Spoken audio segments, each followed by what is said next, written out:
At a wildlife facility in North Carolina, something was happening that defied everything we know about one of America's most solitary predators. When 3 orphaned bobcat kittens met a severely injured adult male named Atlas, an impossible bond began to form. While other bobcats scattered into isolation as nature intended, this pack of 4, a one-eyed mentor, a shy survivor, a snack thief, and a warrior heart, all walked the same path. They hunted cooperatively, a behavior unheard of in bobcats, sharing territory and communicating in ways that left experts speechless. Their rescuer, Margaret, was stunned. She'd never seen bobcats like this. What had happened when they met? Before we start, hit the like button and make sure to subscribe if you haven't, and hit that notification bell so that you won't miss any new stories. The call came at 2:47 a.m. on a Tuesday morning in March, jarring Margaret Sullivan from the deepest part of her sleep. After 32 years as a licensed wildlife rehabilitator in the mountains of North Carolina, she'd learned to recognize the particular quality of desperation in a caller's voice that meant the difference between life and death for an animal. "There's been a vehicle strike on Highway 441, the voice said, trembling. It was Tom Bradley, a park ranger she'd worked with countless times before. Adult female bobcat.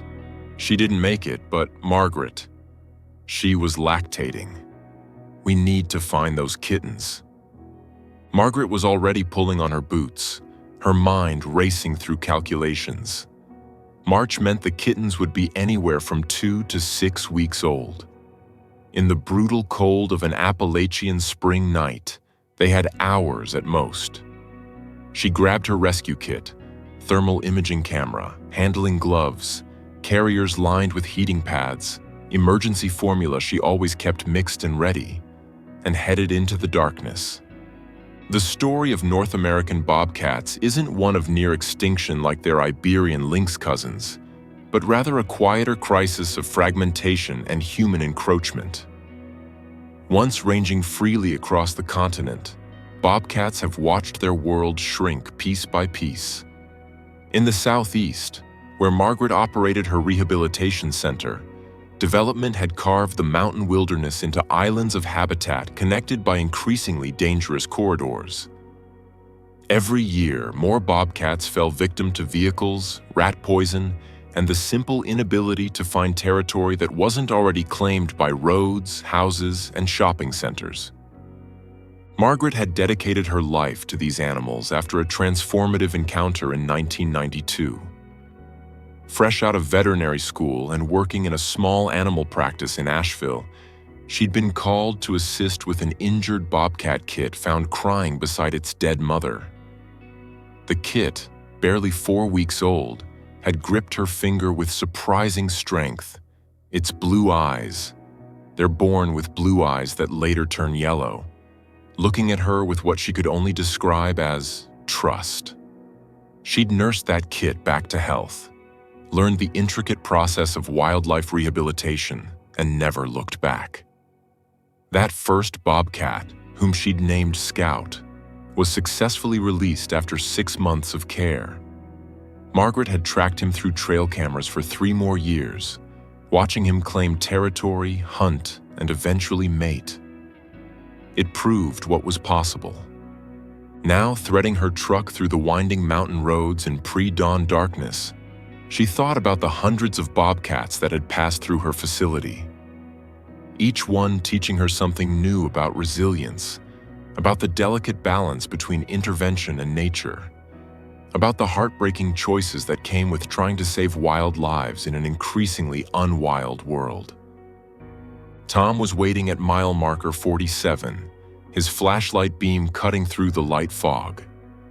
The female bobcat's body had already been moved. Protocol demanded quick removal to prevent other animals from being struck while scavenging. But Tom had marked the spot. Margaret pulled out the thermal camera and began scanning the slope above the road. Bobcat mothers typically den in rocky crevices, hollow logs, or thick brush piles, usually within a quarter-mile of water sources. This stretch of highway cut through prime denning habitat. "There," she whispered, catching a heat signature about 60 feet up the slope. Then another, and another. 3 kittens huddled together in a shallow cave formed by 2 fallen boulders. Margaret's heart sank even as it soared. 3 kittens meant triple the work, triple the formula, triple the challenge of raising them wild enough to release. But 3 alive was better than 3 dead. The extraction took patience. The kittens, about 4 weeks old, judging by their size and the fact their eyes were open, hissed and spat with impressive ferocity for creatures that weighed less than 2 pounds each. Margaret worked methodically, using her extensive knowledge of bobcat behavior. She knew that at this age they were mobile but not fast, defensive but not truly dangerous. She also knew that every second of human contact was a risk, not of injury to her, but of habituation for them. Back at her rehabilitation facility, a converted barn on 40 acres of protected land funded by donations, and her own veterinary practice income, Margaret faced the decision that haunted every wildlife rehabilitator: how much to intervene. The kittens were dehydrated.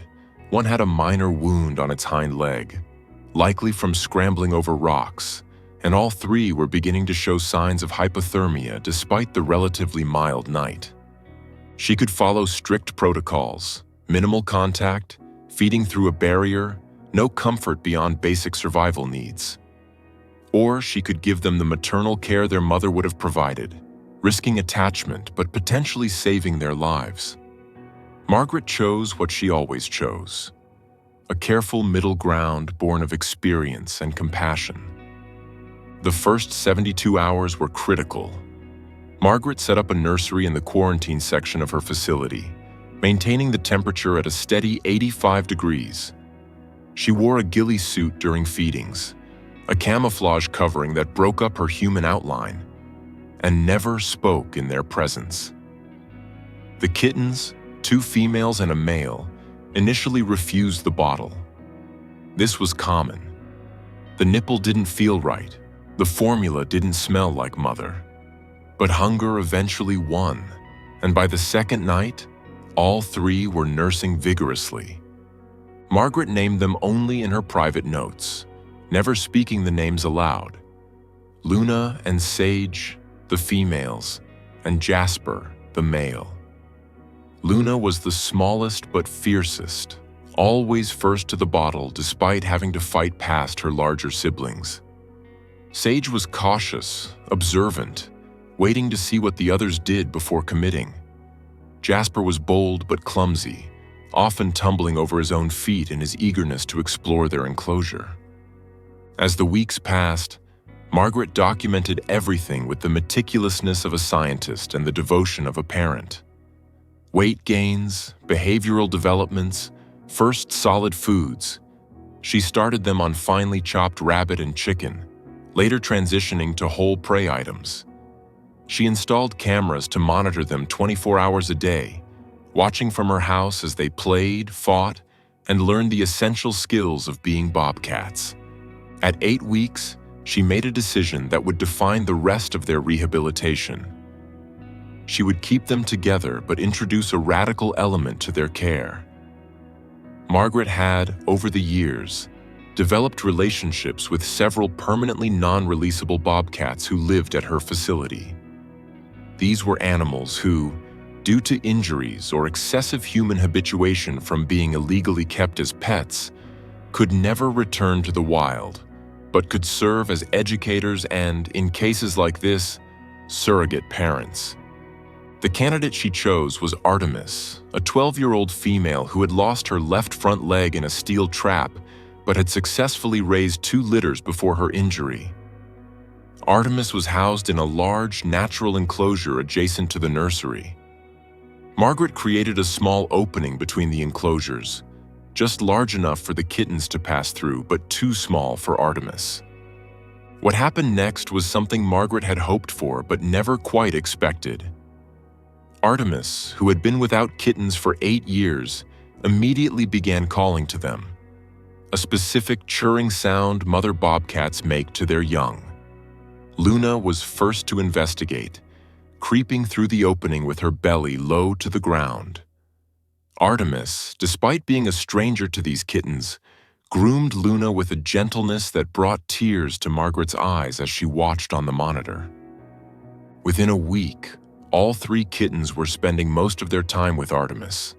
She taught them things Margaret never could: how to properly stalk, the patience needed for a successful ambush, the social dynamics of wild cats. Even with only 3 legs, Artemis could still demonstrate the fluid movement and precise timing that marked an efficient predator.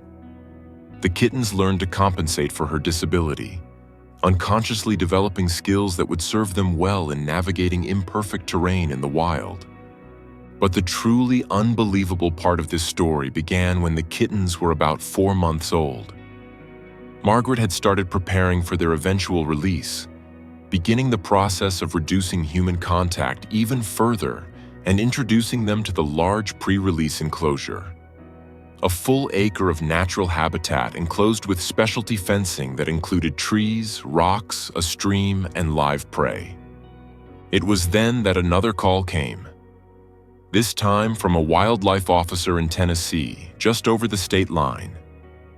A young adult male bobcat had been found caught in a fence, severely injured and near death. The officer, Sarah Morrison, had heard about Margaret's success with rehabilitation and drove 4 hours to deliver the cat. The male, whom Margaret designated Patient 47B in her records but privately thought of as Atlas, was in critical condition. Beyond the severe lacerations from the fence, he was emaciated, dehydrated, and blood tests revealed he was fighting a significant infection. Margaret estimated him to be about 14 months old. Dispersal age, when young bobcats leave their mother's territory to establish their own. This dangerous journey, made more perilous by human development, claimed many young bobcats. Margaret housed Atlas in the medical ward, far from the kittens to prevent disease transmission. For 2 weeks, she fought for his life. Intravenous fluids, antibiotics, careful wound management, and slowly increasing nutrition. Atlas was touch and go for days, several times seeming on the verge of giving up. But something, perhaps the wild spirit that defines all bobcats, kept him fighting. As Atlas recovered, Margaret faced a dilemma. He was young enough that release was still possible, but his injuries had left him weakened. He needed time to rebuild muscle, relearn hunting skills, and most importantly, regain the confidence essential for survival in the wild. But keeping him isolated during recovery risked depression and further deterioration. Then came the morning that changed everything. Margaret arrived at the facility to find Luna, the smallest of the orphaned kittens, pressed against the fence nearest Atlas's enclosure. The 2 cats were chirping to each other, a sound Margaret had rarely heard between unrelated bobcats. Over the following days, this behavior continued. Sage and Jasper showed mild interest in Atlas, but Luna seemed absolutely fascinated. After extensive consultation with colleagues and careful health screening to ensure Atlas posed no disease risk, Margaret made an unconventional decision. She created a supervised introduction space, a neutral enclosure where Atlas and the 3 kittens could interact with multiple escape routes and hiding spots for safety. The first meeting was tense. Atlas, despite his weakened state, was still a wild adult male who could potentially harm the 5-month-old kittens. But instead of aggression, Margaret witnessed something extraordinary. Atlas approached the kittens with cautious curiosity. Jasper and Sage kept their distance, but Luna walked right up to him, rubbed against his legs, and began grooming his injured shoulder. Atlas's transformation was remarkable. Within days of being introduced to the kittens, his appetite improved dramatically. He began playing, actually playing, something Margaret had never seen in an adult rehabilitation case.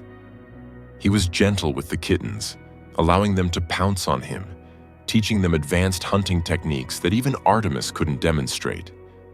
But it was the bond between Atlas and Luna that defied everything Margaret knew about bobcat behavior.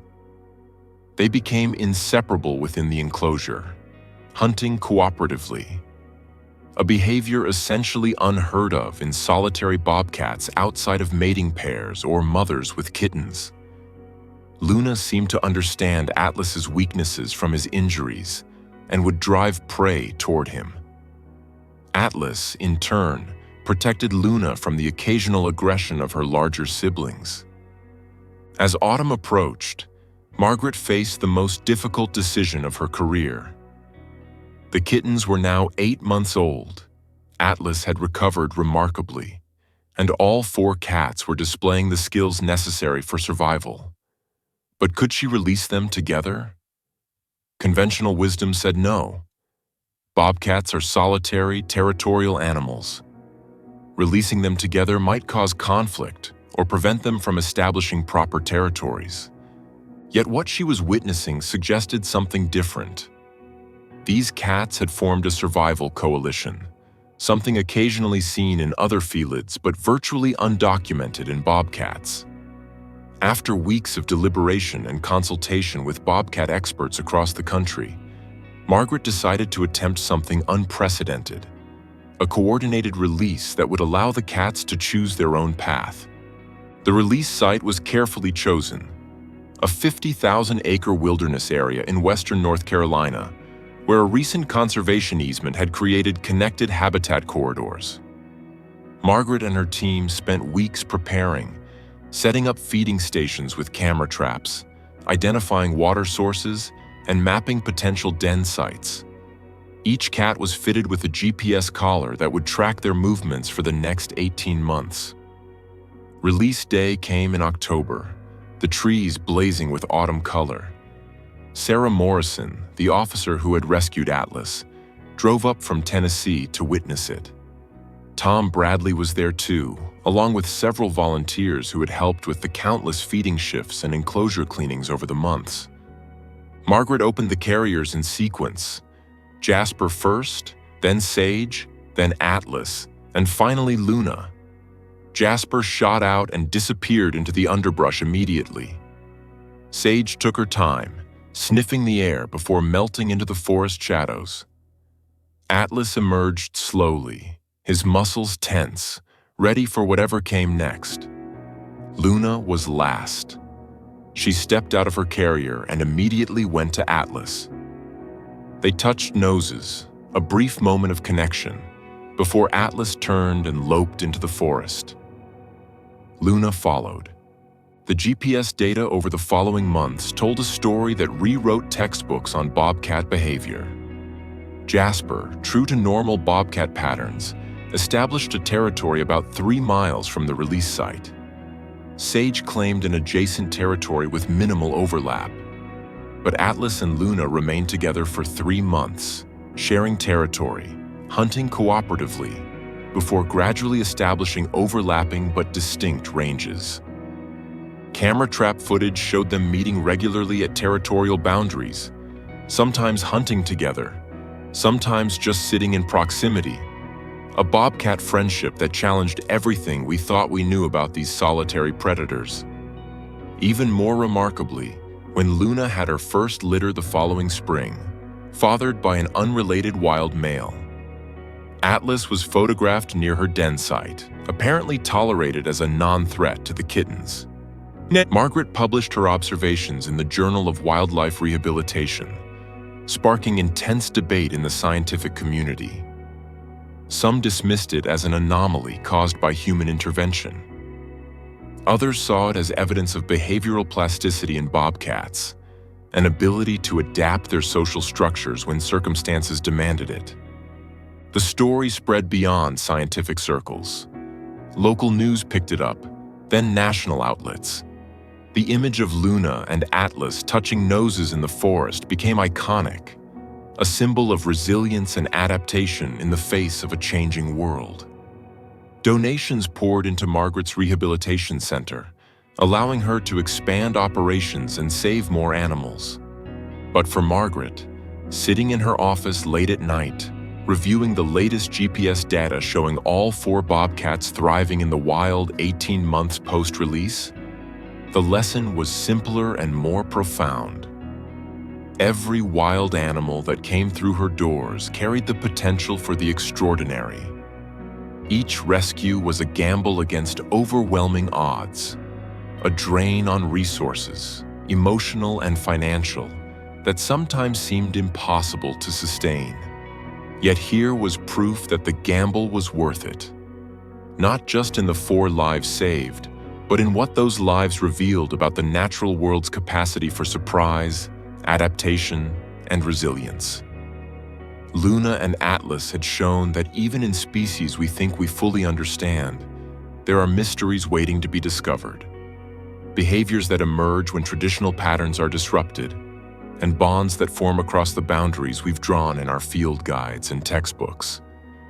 Margaret thought about that first Bobcat kit, Scout, all those years ago. She wondered what he would make of Luna and Atlas, whether he too had formed unexpected alliances in his wild life that no human had witnessed. The truth was, for all our cameras and collars and careful observation, the wild kept its deepest secrets. As she turned off the lights and headed home, Margaret made a mental note to check the nursery cameras. 3 new orphaned kittens had arrived that week, their mother killed by rat poison. The cycle continued. Tragedy and hope, loss and redemption, the expected and the unbelievable, all woven together in the complex tapestry of wildlife conservation. The story of Luna and Atlas became legend among wildlife rehabilitators, a reminder that sometimes the most important thing we can do is create space for the impossible to happen. It challenged protocols, upset conventional wisdom, and ultimately enriched our understanding of what wildness really means. Not just the absence of human influence, but the presence of endless possibility. In the years that followed, Margaret would rescue and release dozens more bobcats. Some followed traditional patterns, establishing solitary territories and living the independent lives described in wildlife textbooks. But occasionally, just occasionally, she would get GPS data or camera trap footage showing unexpected partnerships, brief alliances, or territorial arrangements that didn't quite fit the established patterns. Each time she thought of Luna and Atlas, somewhere out there in the Carolina mountains, living proof that nature still had surprises in store for those willing to look, to risk, and to believe that saving one life, or 4, could reveal truths that might help save them all. The work continued, exhausting and exhilarating in equal measure. Because that's what wildlife rehabilitation is. A leap of faith repeated daily, a stubborn insistence that every wild heartbeat matters, and a front-row seat to miracles that unfold in the space between human compassion and wild resilience. Margaret Sullivan had risked everything to save 1 bobcat, then 3 more, then countless others. And in return, they had given her something unbelievable. A glimpse into the secret flexibility of the wild, the bonds that transcend species expectations, and the enduring truth that in conservation, as in life, the most important discoveries often come from the cases that don't follow the rules.